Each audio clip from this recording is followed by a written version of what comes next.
يجدك يتيما فآوى ووجدك ضالا فهدى ووجدك عائلا فأغنى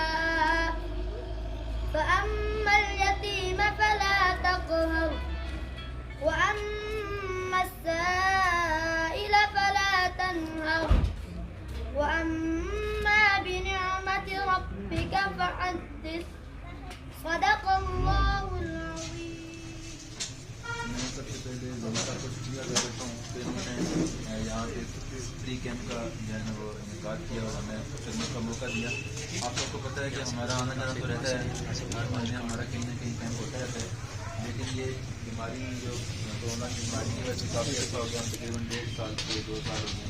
तो हम इसको दोबारा से स्टार्ट प्रॉपर तरह से नहीं कर सकते। बीच में हमने कोशिश की 1-2 कैंप करने की, लेकिन फिर कुछ पाबंदियाँ और कुछ हालात ऐसे थे जिसकी वजह से हम ये नहीं कर सकते। लेकिन अब इंशाल्लाह अल्लाह ताला ने ख्याल की और अल्लाह ताला की मदद साथ रही तो हम उस अपने प्रोग्राम को जो हमने पहले आज से 3-4 साल पहले शुरू किया था और बीच में 1 साल दे के वक्फे के बाद दोबारा से हम स्टार्ट कर रहे हैं, तो जब तक ज़िंदगी है इंशाल्लाह इसको करते रहेंगे और आप तक हम पहुँचते रहेंगे महीने में 1 दफ़ा ज़रूर मुख्तलिफ जगहों पर।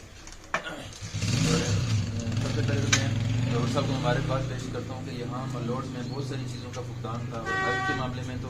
काफ़ी ज़्यादा जो है ना प्रॉब्लम्स थी लोगों को। शुरू की जो छोटी मोटी बीमारियाँ हैं उनकी तशख़ीस ना होने की वजह से लोगों को बड़ी बड़ी बीमारियों में मुब्तला हो जाते थे, बाग पहुँचते हुए या पिंडी पहुँचते जो वक्त लगता था और जो रास्ते में वक्त ज़ाया होता था, उसकी वजह से बीमारी की नोयत बीमारी की शिद्दत बढ़ जाती थी और लोगों को तकलीफ ज़्यादा होती थी। तो इन्होंने ये एक इंतज़ाम किया है कि यहाँ आपको 24 आवर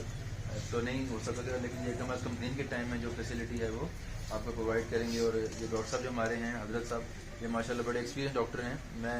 काफ़ी अर्से जानता हूँ इनको, मेरी अच्छी इनकी दोस्ती है और मैंने इनको रिकमेंड किया कि हमारे इलाके में क्योंकि हम तो फंसे हुए हैं नहीं आ सकते, तो इनको मैंने इसलिए खिदमत के लिए कहा कि आप हिम्मत करें, तो ये इन्होंने ये खिदमत का बड़ा उठाया और उम्मीद है कि इंशाल्लाह इसको पाए तकमील तक पहुँचाएँगे और हम इनके साथ होंगे। तो बाकी जो शुगर के हवाले से थोड़ी सी बात कर लूँ कि बुनियादी तौर पे एक चीज़ समझने वाली है, जो मैं बार बार बात करता हूँ कि शुगर की बीमारी को भी लोग ऐसी बीमारी समझते हैं जो कि बाकी बीमारियों की तरह होती है, जिसमें लोग 5 दिन हफ्ते में 10 दिन दवाई खाते हैं और ठीक हो जाते हैं। लेकिन शुगर की बीमारी और ब्लड प्रेशर की बीमारी ये थोड़ी सी मुख्तलिफ चीज़ें हैं। इसके अंदर ये होता है कि जिस तरह ब्लड प्रेशर की जो बीमारी है इसके अंदर खून की नालियाँ सख्त हो जाती हैं और प्रेशर मुस्तकिल रहता है, उसको हमें दवाइयों से और प्रेशर इलाज करना होता है और जब तक ज़िंदगी है उसके साथ चलना होता है। इसी तरह से शुगर की बीमारी जो है जिस्म के अंदर एक अल्लाह ताला ने एक जिस्म का एक हिस्सा बनाया, लबलबा कहते हैं उसको, वो एक केमिकल बनाता है जिसको हम इंसुलिन कहते हैं और वो इंसुलिन जिस्म में खून की